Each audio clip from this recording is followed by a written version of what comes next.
Hi guys, cinematic reactions के एक और वीडियो में आप सभी का स्वागत है। दोस्तों, आज की वीडियो में हम Dahmer Monster the Jeffrey Dahmer story के एपिसोड 7 और एपिसोड 8 के बारे में बात करेंगे। इसके पहले के एपिसोड की वीडियोस हमने बना रखी है। अगर आपने उन्हें अभी तक देखा नहीं तो मैंने उनकी लिंक डिस्क्रिप्शन में दे रखी है, आप वहां से उन्हें देख सकते हो। तो बिना किसी देरी के चलिए शुरू करते हैं एपिसोड 7 को। अब एपिसोड 7 की शुरुआत होती है पहले एपिसोड के एंड से, जब जेफ ट्रेसी को अपने घर लेके आता है।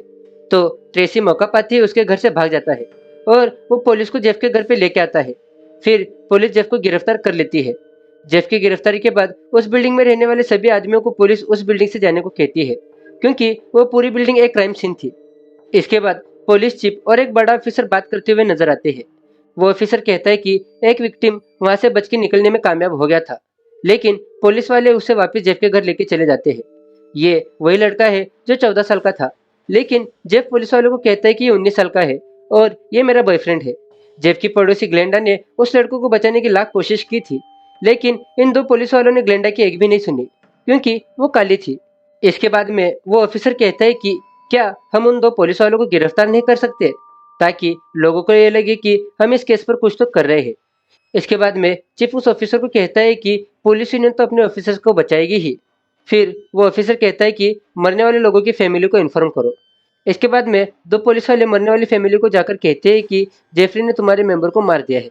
फिर अगले सीन में ग्लेंडा एक न्यूज रिपोर्टर को उस 14 साल के लड़के की रात वाली बात बताती है। वो कहती है कि उन दो ऑफिसर्स ने मेरी बात नहीं मानी, उन्होंने जेफ की बात मानी थी और उस 14 साल के लड़के को जेफ के हवाले कर दिया था बिना कोई जांच किए। यहाँ वो ये भी कहती है कि मैंने पुलिस वालों को बार बार फोन भी किया था उस बच्चे का हाल पूछने के लिए, लेकिन पुलिस कहती रही कि हमने उस मामले को संभाल लिया है। ये सारी बातें ग्लेंडा एक औरत को बता रही थी, जहां वो डेटा एंट्री का काम करती थी।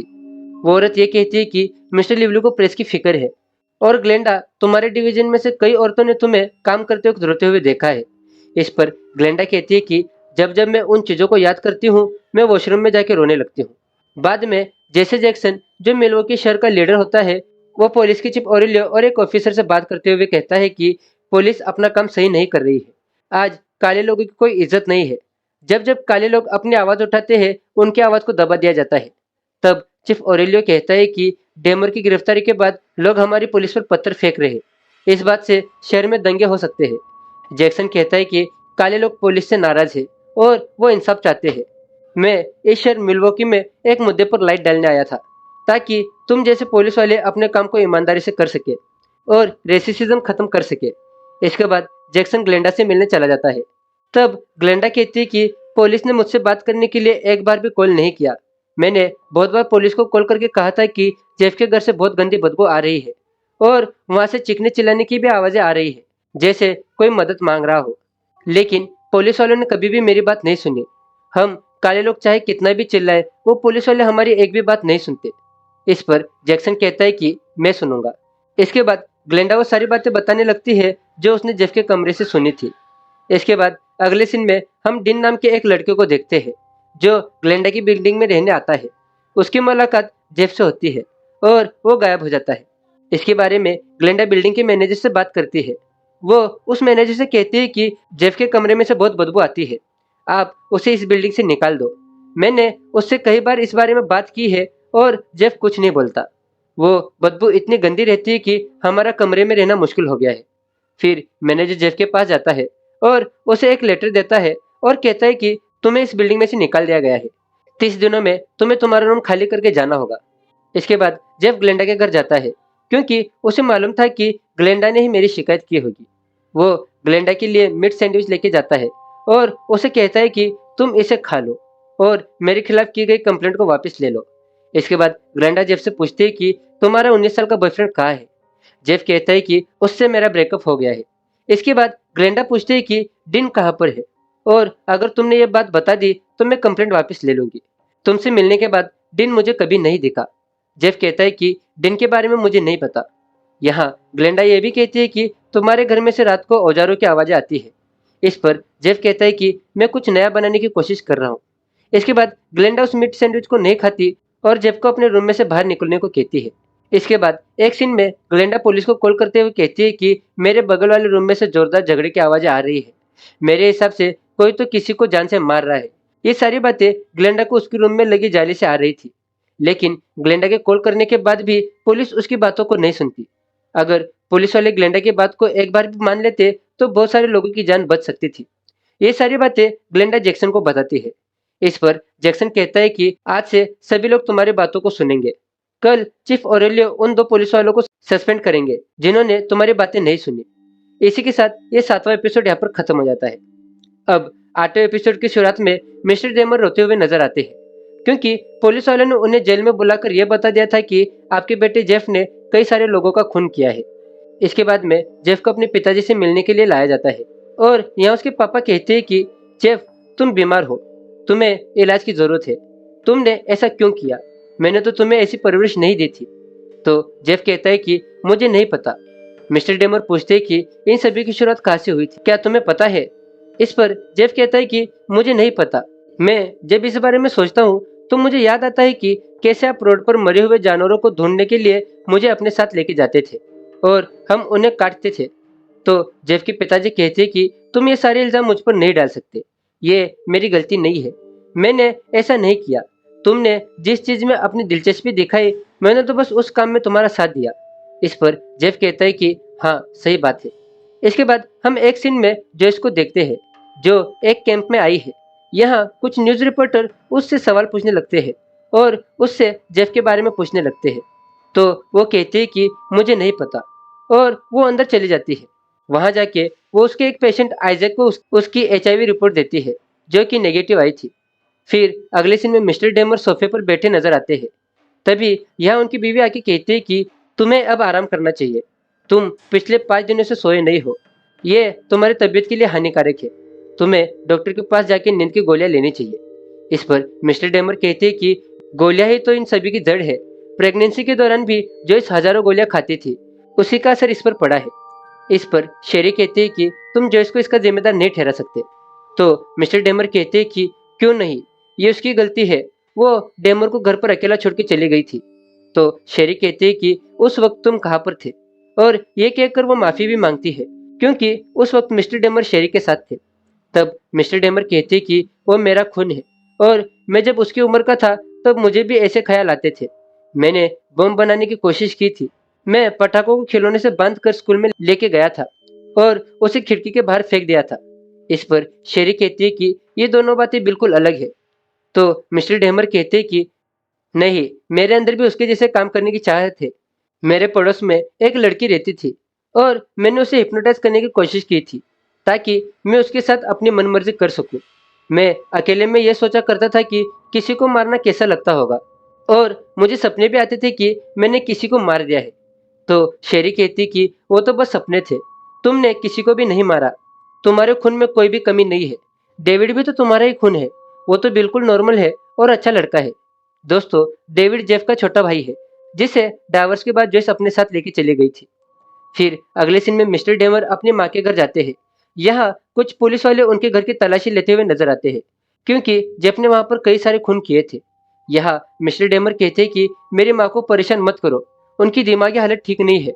इसके बाद में मिस्टर डेमर अपनी माँ को ऊपर वाले कमरे में लेके जाते हैं और उनका ध्यान भटकाने के लिए उनके साथ पत्ते खेलने लगते हैं। अगले सीन में बहुत सारे लोग चर्च में इकट्ठा होते हैं और यहाँ पर जैक्सन एक लंबी स्पीच देता है। वो कहता है कि पुलिस वालों को हमें इंसाफ दिलाना होगा, काले लोगों के साथ बुरा हुआ है। इसके बाद चीफ ओरेलियो उन 2 पुलिस वालों को पेड लीव पर भेज देता है। इस पर वो 2 पुलिस वाले कहते हैं कि आपको तो हमारे साइड में होना चाहिए था।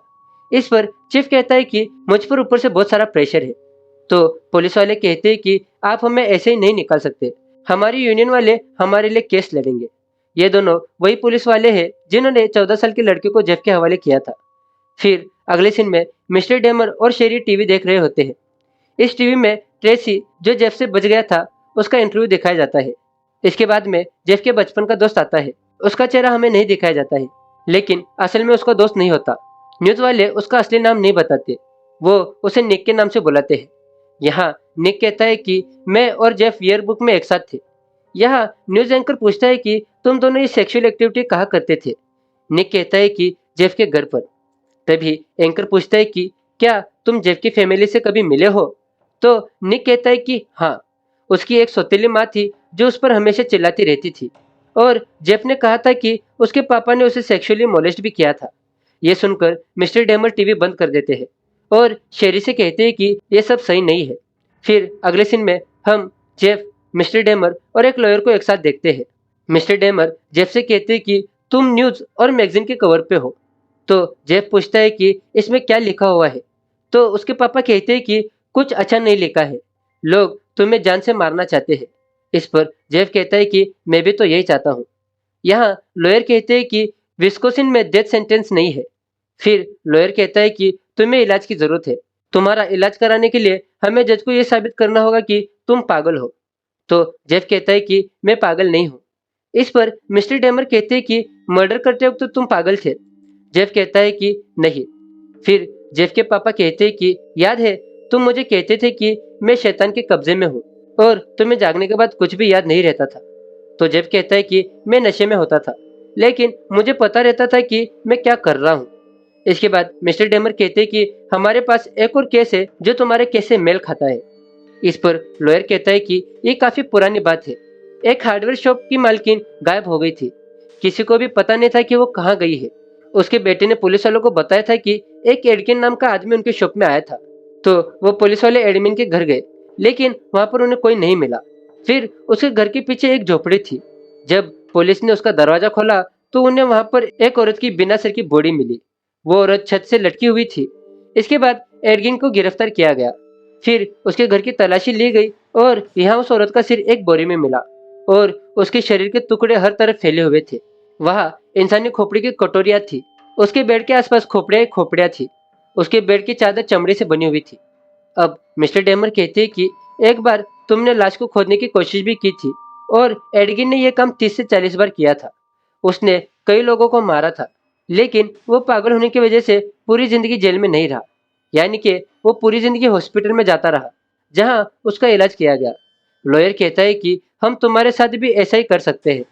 तो जेफ कहता है कि मैंने उसकी कहानी एक कॉमिक बुक में पढ़ी थी, जिसमें डरावनी और अजीबोगरीब कहानियां होती है।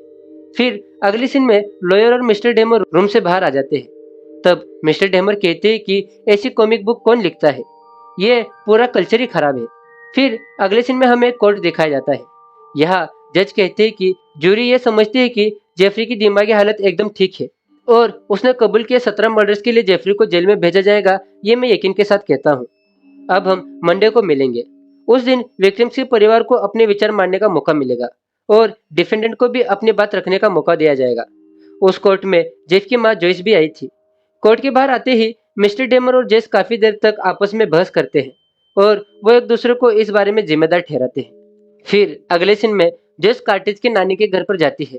कार्टिज को जेफ ने मारा था। जेस उसकी नानी को कहती है कि क्या कोर्ट में आप मेरे जेफ की तरफ से बोलोगी, ताकि जज उसे जेल के बजाय मेंटल हॉस्पिटल में भेज सके।